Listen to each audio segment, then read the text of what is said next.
estamos con Victoria Yarrizo, que es licenciada en Economía, doctora en Economía, fundadora y actual directora del Centro de Economía Regional y Experimental, profesora adjunta en la carrera de Economía de la Universidad de Buenos Aires, en los cursos Epistemología de la Economía, Metodología de las Ciencias Sociales y en el Seminario de Integración y Aplicación.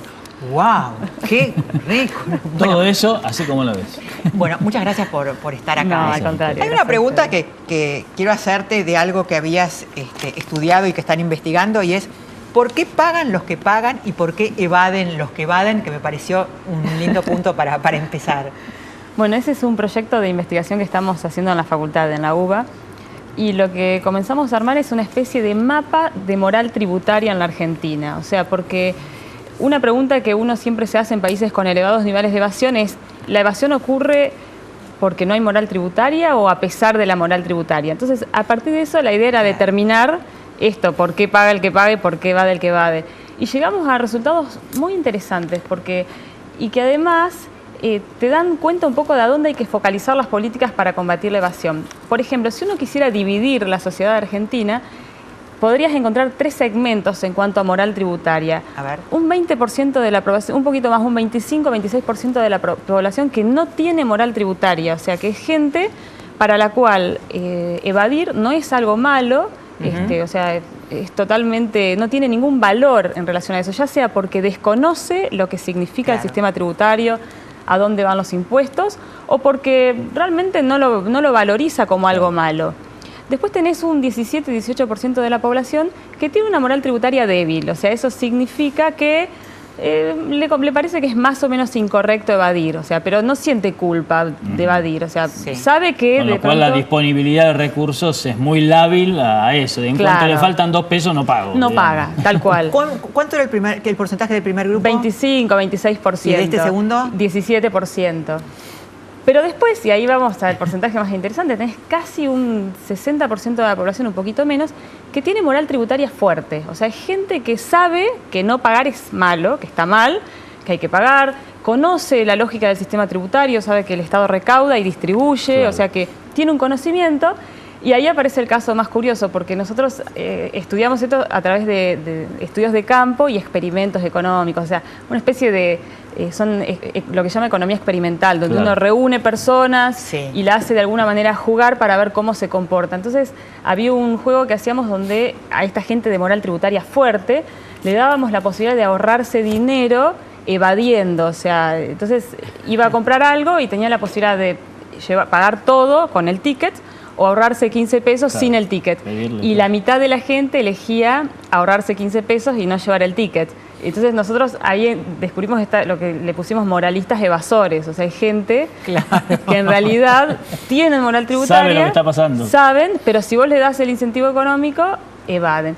Y ahí cuando uno divide la sociedad... ¿60%? De moral tributaria fuerte. Y la mitad de ellos son moralistas evasores. O sea, son moralistas... Doble discurso. Si le das la oportunidad... Claro, evade. Y ahí cuando uno empieza a ver, bueno, cuáles son las políticas para combatir la evasión...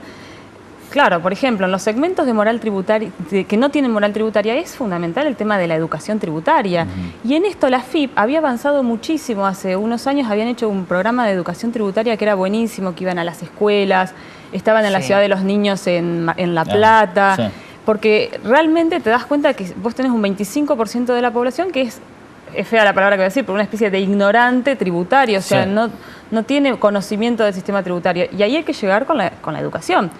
Después está el tema de las políticas de fiscalización, porque para la gente que no tiene moral tributaria o que tiene moral tributaria débil, la única variable que mira para evadir o no evadir es el castigo y la probabilidad de ser descubierto. Y esto lo comprobamos no solo con encuestas y mucho estudio de muchos diálogos con esta gente, sino a través de experimentos. Cuando vos le das un montón de variables que pueden manejar, todo se reduce para ellos en la probabilidad de ser descubiertos. Claro. Y obviamente la multa. Vos le das premios para pagar y responden muy poco. O sea, cuando haces el ejercicio de darle premios, responden muy poco. O sea, entonces ahí te das cuenta que la fiscalización es una política importante desde la FIP. La educación es una política importante desde la FIP. Y ahora nos queda el último segmento que es el más importante, ¿no? Que es casi te diría el más importante porque es la gente que de alguna manera evade, generalmente son los que más deberían pagar, o sea, Y el que tiene moral tributaria, que a ese no vas ni con la fiscalización, porque seguramente hasta sabe cómo contratar un buen contador para de alguna manera eludir. Y ahí uno de los argumentos que surge es que es una especie de elevación de castigo hacia el Estado. Claro. Porque lo que dicen es, si como yo tengo un Estado... Como se lo llevan ellos. Claro, yo tengo un Estado que no cumple en la distribución, o sea, que la distribución es ineficiente, que tengo escuelas públicas pero envío a mis hijos al colegio privado, hay salud pública pero no se la puede usar, que además ahora surge un nuevo factor, hay inflación, entonces eso me justifica ir a comprar en la calle o ir a la Salada y a estos lugares. Entonces lo que dicen es, para mí la evasión es una especie de castigo hacia el Estado corrupto. Y uno puede ver que en países que efectivamente cuando analiza los países con elevados niveles de percepción de corrupción, se correlaciona con elevados niveles de evasión. Y entonces acá parece que si nosotros queremos combatir la evasión en la Argentina, es imposible combatirla si de alguna manera el gobierno no baja el ejemplo. O sea, porque los funcionarios públicos de alguna manera es un reflejo de la sociedad, o sea, de lo que está pasando en la sociedad. Y entonces, si uno no baja ese ejemplo, es imposible. Podrás ponerle castigos, podrás poner inspecciones, pero bueno, la evasión va a ser muy difícil de combatir. Y esto empezamos estudiando, armando todo este mapa de moral tributaria que fue muy interesante porque después lo hicimos por tamaños de ciudades. Y acá aparece esta cosa de, por ejemplo, en las ciudades chicas, la gente va a comprar y no pide. En las ciudades grandes, la gente que va a comprar no pide el ticket por no esperar. O sea, es el 70% de la gente te dice... En las ciudades grandes. Yo no pido el ticket por no esperar. En las ciudades chicas, la gente no pide el ticket porque le da vergüenza. O sea, se siente que está controlando al vendedor, que generalmente en las ciudades muy chiquitas lo conoce. Entonces, empieza toda una cosa de complicidad entre el que no da el ticket, entre el que no lo pide, y hay una especie de contrato implícito en la sociedad. Si vos te callás, yo me callo. Claro, o sea, que da cuenta de que convalida la evasión. O sea, que moralmente la evasión no es algo condenado socialmente. ¿Por qué no es condenado socialmente? Porque el Estado es un poco el ejemplo que recibimos del Estado, ¿no? Tendrías que dejar una pregunta para el corte. Para después del corte, Victoria.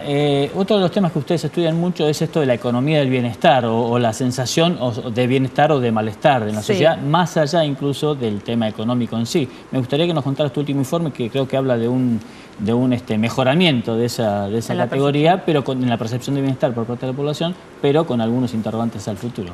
Ya volvemos.